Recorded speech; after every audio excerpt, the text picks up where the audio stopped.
అందరికీ నమస్తే నొల్లా welcome to MR media Telangana. This is రేఖ.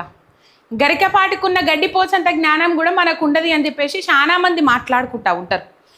కొంతమంది కొన్ని మాటలు మాట్లాడతారు. ఆ మాటలు అందరికీ నచ్చకపోవచ్చు. నచ్చటోళ్ళకు నచ్చుతాయి, నచ్చనోళ్ళకు నచ్చాయి. కానీ ఇప్పుడు గరికపాటి ఏదైతే మాటలు మాట్లాడిండో ఆ మాటలు ఒకప్పుడు గరికపాటి అబ్బా ఎంత మంచి ప్రవచనాలు చెప్తాడు, గరికపాటి మాటలు ఎంత మంచిగా ఉంటాయి అని చెప్పేసి మాట్లాడుకున్నోళ్ళే గరికపాటి జ్ఞానము గడ్డి తిన్నదా అని చెప్పేసి మాట్లాడుకోవాల్సిన పరిస్థితి ఏర్పడ్డది. ఎందుకు గరికపాటి ఆ విధమైన వ్యాఖ్యలు చేసిండ్రు, ఆ విధమైన మాటలు మాట్లాడిండ్రు అనేది మాత్రం అర్థమైతలేదు. నేను స్కూలు నడిపినా అంటాడు, స్కూల్ టీచర్గా పనిచేసిన అంటాడు, నాకు ఇంత జ్ఞానం ఉంది అంటాడు, అంత జ్ఞానం ఉంది అంటాడు. గతంలో కూడా చాలా కాంట్రవర్సీ మాటలు మాట్లాడిండ్రు. ఆ కాంట్రవర్సీ వేరు, ఈ కాంట్రవర్సీ వేరు. మహిళల జుట్ల మీద కామెంట్లు చేసిండు.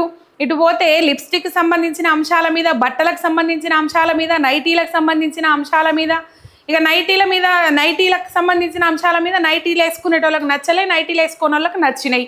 పెద్ద పెద్ద జుట్లు ఉన్న వాళ్ళకు నచ్చినాయి, పెద్ద పెద్ద జుట్లు పిలకలు లేని వాళ్ళకు, పిలకలు ఉన్న వాళ్ళకు నచ్చలే. ఇట్లా కాంట్రవర్సీ మాటలు అయితే ఉన్నాయి. ఏమో మరి పేరు పెరిగినా కొద్దీ, జ్ఞానం పెరిగినా కొద్దీ, ప్రజలలో ఎక్కువగా పబ్లిసిటీ పెరిగినా కొద్దీ ఇట్లాంటి కాంట్రవర్సీలకు తెరలేపాలని అనుకుంటారా, లేకపోతే అనుకోకుండా తప్పు చేసిండ్రు, పొరపాటు చేసిండ్రా అని అనుకుందామా తెలియదు. అనుకోకుండా మాట్లాడిండ్రు అని అంటే ఈ దాదాపు గత 48 గంటల నుంచి ఈ వీడియో సోషల్ మీడియాలో మస్తు వైరల్ అవుతుంది. మరి సోషల్ మీడియాలో ఈ వీడియో వైరల్ అయినప్పుడు ఆయన ఈ మాటలను వెనక్కి తీసుకుంటున్నా, లేకపోతే ఈ మాటలను నేను రివర్స్ తీసుకుంటున్నా, ఈ మాట మాట్లాడినందుకు క్షమించాలి అని చెప్పేసి మాట్లాడాలి. కానీ ఆయన దాని మీద స్పందించలే. ఇంతవరకు ఒక్క చిన్న మాట కూడా దాని మీద మాట్లాడలే. అది పాత వీడియోనో కొత్త వీడియోనో తెలియదు, కానీ సోషల్ మీడియాలో మాత్రం మస్తు వైరల్ అవుతుంది. నిజంగా మధ్యాహ్న భోజనం గురించి మాట్లాడితే చాలా బాధ అనిపించింది. ఉభయ రాష్ట్రాల్లో ఉన్న ప్రభుత్వాలు వినాలి అని చెప్పేసి ఈ మాటలు ఏవైతే ఉన్నాయో ఆ మాటలు సోషల్ మీడియాలో గిర్రన తిరుగుతూ ఉన్నాయి. ఆ మాటలు చాలా గిర్రన తిరుగుతూ ఉన్నాయి. నిజంగా గ్రామీణ ప్రాంతాల్లో ఇప్పటికీ తినడానికి తిండి లేని కుటుంబాలు ఎన్నో ఉన్నాయి. మేము తింటలేము కడుపు నిండా, బిడ్డని బడికి పంపితే అటు చదువుకుంటాడు, మధ్యాహ్న భోజనం ఉంటుంది అని చెప్పేసి కూడా ఆలోచన చేసే తల్లిదండ్రులు ఎంతోమంది ఉన్నారు. మేమెట్లా పెయ్యి నిండా బట్ట కప్పుకుంటలేము, కడుపు నిండా అన్నం తింటలేము అని చెప్పేసి గురుకుల పాఠశాలల్లో విద్యార్థులను హాస్టల్లో పిల్లలకు మంచి చదువు అందుతుంది, నాణ్యమైన భోజనం అందుతుంది అని చెప్పేసి ఆలోచించి అక్కడ వేసే తల్లిదండ్రులు కూడా ఎంతోమంది ఉన్నారు. ఇక ఈ మధ్యలో గురుకులాల పరిస్థితి వేరు, కానీ పాపం పిల్లలకు నాణ్యమైన భోజనం పెడదామనే ఆలోచన మన సర్కార్కి ఎట్లా లేకుండా పోయింది. ఎక్కడ చూసినా ఫుడ్ పాయిజన్లు ఉన్నాయి. రైట్, ఆ ముచ్చట పక్కకు పెడితే మధ్యాహ్న భోజనం అనేది ఒక మెమొరీ వల్ల నిజంగా మేము కూడా చదువుకున్నాం గవర్నమెంట్ బల్లల్లా చదువుకున్నప్పుడు అంత పొద్దుగాల సద్దులు తయారు కావు. ఆయన గరికపాటి అట్లా ఎట్లా మాట్లాడతాడో అర్థమైతలేదు. చదువుకుంటే చదువుకోవాలి, లేకపోతే అత్తే రావాలి, లేకపోతే మానాలి, వాళ్ళ భోజనం వాళ్ళే తెచ్చుకోవాలి అని చెప్పేసి అదొక ప్రోత్సాహము. 2001 చట్టం ప్రకారము చట్టం ఏం చెప్తా ఉన్నదంటే కంపల్సరీ వాళ్ళ హక్కుగా వాళ్ళకు రైస్, అంతకుముందు ఈ మధ్యాహ్న భోజనం కార్యక్రమం మొదలుపెట్టినప్పుడు రైస్, సరుకులు ఇచ్చేది. కానీ వాళ్ళ హక్కుగా వండి మధ్యాహ్నం భోజనం పెట్టాలి అని చెప్పేసి సుప్రీంకోర్టు ధర్మాసనం అనుకుంటా తీర్పు ఇచ్చింది 2001వ సంవత్సరంలో. రైట్, అప్పటి నుంచి ఇప్పటిదాకా మధ్యాహ్న భోజనం కార్యక్రమం కొనసాగుతూ ఉన్నది. ఇంకా రాను అప్పట్లో ఒక చారు, అన్నము, లేకపోతే ఏదన్నా పప్పు, లేకపోతే అన్నం పెట్టేటోళ్ళు రాను కొన్ని ఐటమ్స్ అలా చేర్చుకుంటూ వచ్చిండ్రు. అందులో గుడ్డును కూడా చేర్చిండ్రు. వారానికి 3 రోజులు గుడ్డు పెట్టాలని చెప్పేసి నిర్ణయం తీసుకొని ఆ గుడ్డును కూడా చేర్చుకుంటూ వచ్చిండ్రు. అప్పట్లో వారానికి ఒకటే రోజు పెట్టేటోళ్ళు. మా చిన్న మెమరీ మేము చెప్తాం, నిజంగా గుడ్డు గురించే బడికత్తారు. ఆ గుడ్లు ఎన్ని మిస్ అయినాయి, ఆ గుడ్లు ఎన్ని లెక్క తప్పినాయి అని చెప్పేసి మాస్టారు లెక్కలు రాసుకుంటా కూర్చోవాలని చెప్పేసి మాత్రం చాలా బాధాకరం అనిపించింది. అదొక ప్రోత్సాహం. ఇప్పుడు పిల్లలు పొద్దున తినకుండా వస్తున్నారు అని చెప్పేసి సీఎం బ్రేక్ఫాస్ట్ స్కీమ్ కూడా పోయిన ప్రభుత్వంలో మొదలు పెడితే ఆ ప్రభుత్వం ఈ ప్రభుత్వం వచ్చిన తర్వాత దాని మధ్యలో ఆపేసి ఇప్పుడు మళ్ళీ కొత్తగా ఏదో మొదలు పెట్టాలని చూస్తూ ఉన్నది. పెట్టని, అది సంతోషమే.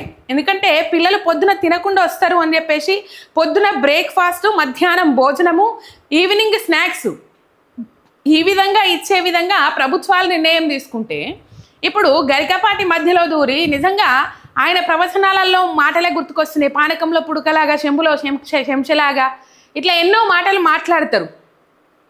మరి ఎందుకు ఇట్లాంటి మాటలు మాట్లాడాల్సి వచ్చిందో తెలియదు. ఇంటికాడికెళ్ళి సర్ది కట్టుకొచ్చుకోవాలి, వాళ్ళ భోజనం వాళ్ళే తెచ్చుకోవాలి. ప్రభుత్వాలు చేయాల్సిన పని వాళ్ళకు నాణ్యమైన విద్యను అందించడం మాత్రమే అని చెప్తా ఉన్నాడు. గరికపాటి గిన్ని ప్రవచనాలు చెప్తాడు, గిన్ని సూక్తులు చెప్తాడు, గిన్ని సామెతలు చెప్తాడు, గిన్ని ఇన్స్పిరేషనల్ ముచ్చట్లు చెప్తాడు. కొందరికి నచ్చుతాయి, కొందరికి నచ్చాయి. గట్ సిస్టమ్ బాగుంటేనే బ్రెయిన్ సిస్టమ్ బాగుంటుంది అని చెప్పేసి ఆలోచన ఆయన ఎట్లా మర్చిపోయిందో అర్థమైతలేదు. మన కడుపు మంచిగా ఉంటేనే మన బ్రెయిన్ సిస్టమ్ బాగుంటుంది. పాపం పిల్లలు తినక ఇంటికాడ ఉండి లేక ఉపవాసం వచ్చి ఇక్కడ చదువుకోమంటే ఎక్కుతుందా బుర్రకు? యాడికేళ్ళు ఎక్కుతుంది? ఇలా మధ్యాహ్న భోజనం పెడితే ఆయన ఇంట్లో సొమ్మేమో పోయినట్టు మధ్యాహ్న భోజనం మీద వ్యాఖ్యలు చాలా అంశాల మీద చాలా ముచ్చట్లు మాట్లాడిండు గరికపాటి. కానీ గీ మధ్యాహ్న భోజనం, పిల్లలు తినే మధ్యాహ్న భోజనం, అది వాళ్ళ హక్కు, చట్టం కల్పించిన హక్కు. ఏదో ముష్టి పారేసుడు కాదు, చట్టం కల్పించిన హక్కు వాళ్ళకి. పిల్లలు చదువుకోవాలంటే అదొక ప్రోత్సాహం. రాను గవర్నమెంట్ బళ్ళల్లో పిల్లలు చదువుకోవాలని చెప్పేసి బ్యాగులక్కనే, పుస్తకాలక్కనే, యూనిఫామ్లక్కనే, బూట్లక్కనే, ఇటు పోతే ఈ మధ్యాహ్న భోజనంతో పాటు breakfast scheme and evening snacks scheme, ఇవన్నీ చాలా రాష్ట్రాలు అమలు చేస్తూ ఉన్నాయి. వాళ్ళకొక ప్రోత్సాహం, తల్లిదండ్రులకు ఎటువంటి భారం లేకుండా పిల్లలు మంచి చదువుకోవాలి. ఇప్పుడు బడికి పంపించాలంటే అమ్మ నాయన దగ్గర పైసలు ఉంటే పంపిస్తారు, లేకపోతే లేదు. ఇవన్నీ ఒకవేళ స్కూళ్ళల్లో ప్రొవైడ్ చేయకపోతే, బ్యాగు లేదనుకో బ్యాగు వాళ్ళు కొనియాల్సి వస్తుంది, బూట్లు లేవనుకో బూట్లు వాళ్ళు కొనియాల్సి వస్తుంది, లేకపోతే యూనిఫామ్ వాళ్ళు కొనియాల్సి వస్తుంది. ఇవన్నీ లేకపోతే పిల్లలు బడికి దూరం అయ్యే పరిస్థితులు ఉన్నాయి, అవకాశాలు లేకపోలేదు. ఇప్పటికీ ఇవన్నీ ప్రొవైడ్ చేసినప్పటికి కూడా అయ్యో మాతో పాటు పొలం పనులకు తోలకపోయినా, లేకపోతే కూలీ పనులకు తోలకపోయినా మాకింత ఆసర అవుతుంది అని చెప్పేసి ఆలోచన చేసి కొంతమంది బడులకు పిల్లలను దూరం చేసే కుటుంబాలు కూడా ఉన్నాయి, లేకపోలేదు. పేదరికం అంతో కొంత పిల్లలకు నాణ్యమైన విద్య, నాణ్యమైన భోజనము, ఈ సదుపాయాలు, ఈ వసతులన్నీ కల్పిస్తే అవు గవర్నమెంట్ బడే కదా, గవర్నమెంట్ బల్లో అన్ని వాళ్ళే ప్రొవైడ్ చేస్తారు కదా, మనకు కష్టమేముండదు అని చెప్పేసి పంపించే అవకాశం ఉంటుంది.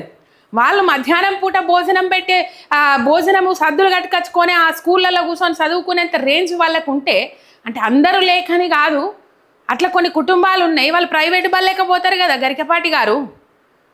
మరి మీరు ఇంత చిన్న లాజిక్ ఎట్లా మర్చిపోయారో అర్థమైతలేదు. ఏమనంటే ఆంధ్రప్రదేశ్ పేరు మారవాలి అని అంటాడు, తెలుగునాడు అని చెప్పేసి మారవాలన్నట. తెలుగునాడు అని అంటే ఇక్కడ ముచ్చట ఏంటంటే, నాడు అంటే అది దేశం తమిళనాడులో, కానీ ఇక్కడ మాత్రము మన తెలుగు రాష్ట్రాల్లో నాడు అంటే నిన్న, నేడు, రేపు అంటే ఆనాడు, ఈనాడు అనే అర్థాలు వస్తాయి. తెలుగునాడు అని మారవాలన్నట. ఇట్లా కొన్ని కాంట్రవర్సియల్ మాటలు మాట్లాడుకుంటా కాంట్రవర్సీకి కేర్ ఆఫ్ అడ్రస్గా మారుతా ఉన్నాడు గరికపాటి. గతంలో కూడా కాంట్రవర్సీ ఉన్నాయి. ఒకసారి మీరు ఆ వీడియో చూడండి. మధ్యాహ్న భోజనం గుడ్డు గురించే పిల్లగాడు బడికి వస్తాడు అని చెప్పేసి మాట్లాడడం మాత్రం కరెక్ట్ కాదు. గుడ్డు గురించే వాళ్ళు వచ్చి అది చేస్తారు అనేది మాత్రం చాలా బాధ అనిపించింది. వాళ్ళు కడుపు నిండా తిన్న తర్వాత చదువుకుంటారు, మంచిగా చదువుకుంటారు. అట్లా అని చెప్పి మీరు భోజనం కోసమే బడికత్తారు, గుడ్డు కొరకే బడికత్తారు అని అంటే తప్పు. కంపల్సరీ 2 తెలుగు రాష్ట్రాల ప్రజలు ఎవరైతే ఉన్నారో వాళ్ళు మీ మాటలను చాలా మంది స్వీకరిస్తారు. కొంతమంది స్వీకరించిన వాళ్ళు ఉన్నారు, అది వేరే విషయం. చాలా మంది స్వీకరిస్తారు, కానీ ఈ మాటను మాత్రం ఎవరు తీసుకోలేకపోతున్నారు, ఎవరు స్వీకరిస్తలేరు.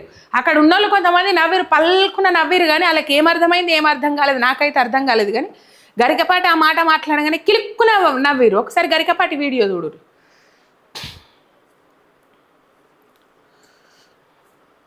మధ్యాహ్న భోజనం ముఖ్యమైనది, చదువు విజ్ఞానం అయిపోయింది. చదువువాడు కక్క భోజనంలో గుడ్డెట్టారా, గడిది గుడ్డెట్టారా, అన్నం తినేవాడు కొడుకుడు పెట్టేవాటి బుద్ధి ఉందా లేదా, చదువుకోమని లేకపోతే ఎడుకోమని చెప్పాడు. కొడుకుడు కోసం వస్తాను, ఈ గుడ్లు లెక్క రాయాలి మాస్టర్ వాడు కర్మ కాలిపోయి.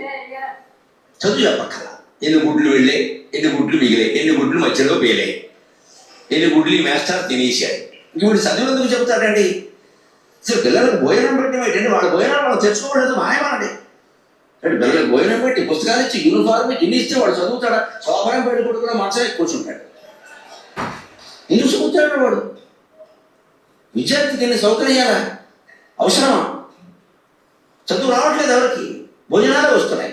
పైగా అందులో బలి పడింది, బిల్లి పడింది, పడదా? ఆ వండి పెట్టే వాళ్ళకి డబ్బులు ఉండవు. ఎక్కడి నుంచి ఇస్తారు? ఎంతమందికి ఇస్తారమ్మా? దార పోస్తారు ప్రభుత్వం వాళ్ళు. ఎక్కడి నుంచి ఉన్నాయి డబ్బులు ఇక్కడ?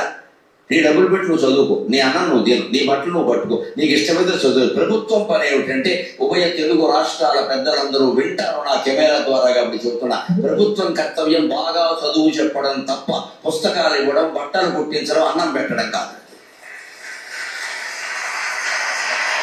కొట్టురి సప్పట్లు సన్మానాలు చేయనుంటారు దండలేసి. ఈయన గారికి ఏమో విద్యార్థులకు ఎటువంటి సదుపాయాలు అవసరం లేదట. నాకు దీని మీద పెద్ద కాంట్రవర్సీగా పోవాల్సిన అవసరం ఉంది అనిపిస్తలేదు, కానీ అనిపిస్తుంది. ఈయన మాటలు విన్న తర్వాత అనిపిస్తూ ఉన్నది. ఈయన గారికి ఏమో ప్రత్యేక రాజపాట వేయాలి. ఆయన గారు వస్తుండ్రంటే పెద్ద కుర్చీ ఆడ కూర్చోబెట్టాలి, మైక్ సిస్టమ్ ఏర్పాటు చేయాలి. మరి ఎందుకు సారు మీరు కూడా మాట్లాడేటప్పుడు మీ కుర్చీ మీరే తెచ్చుకోవాలి, మీ మైకు మీరే తెచ్చుకోవాలి, మీ లెక్కలు మీరే, మీ బస్సు మీరే కట్టుకొచ్చుకోవాలి. మీకు ఇన్ని వసతులు ఎందుకు, మీకు ఇన్ని సదుపాయాలు ఎందుకు కదా అనిపిస్తుంది కదా. మరి విద్యార్థులకట వసతులు సదుపాయాలు కల్పిస్తే ఈయన గారికి బాధ అవుతుందట. పేదలు కానోళ్ళకి తలగబెట్టే పథకాలు ఎన్నో ఉన్నాయి, వాటి మీద మాట్లాడురు. విద్యార్థుల మీద నోరు వారేసుకుంటే ఏమొస్తుంది?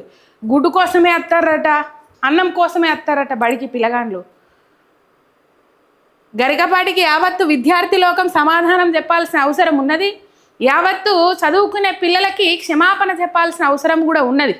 ఆ మాటలు నేను మాట్లాడినవి తప్పు అని చెప్పేసి ఈ మాటలు ఇప్పటికే వెనక్కి తీసుకోవాలి, కానీ తీసుకోలే. ఆయన మాత్రము వెనక్కి తీసుకుంటే మాత్రం బాగుంటుంది, లేకపోతే అందరు తిరుగుబాటు లేవనెత్తారనేది మాత్రం ఈ మాటలలో క్లియర్ కట్గా అర్థమవుతా ఉన్నది. ఆయనకు బాధ ఎందుకు? మధ్యాహ్న భోజనం పెడితే ఏమో మధ్యాహ్నం అయిందట బడి. ఈ కథ గమ్మత్తున్నది. ఆయన ఫుడ్ ఆయననే తింటాడో, మరి ఎక్కడికన్నా పోతే సర్ది కట్టుకొచ్చుకుంటాడో తెలియదు. ఒక సబ్స్క్రైబ్ చేసుకుని సపోర్ట్ చేయండి. మీ ఎంఆర్ మీడియా తెలంగాణ శనార్థి.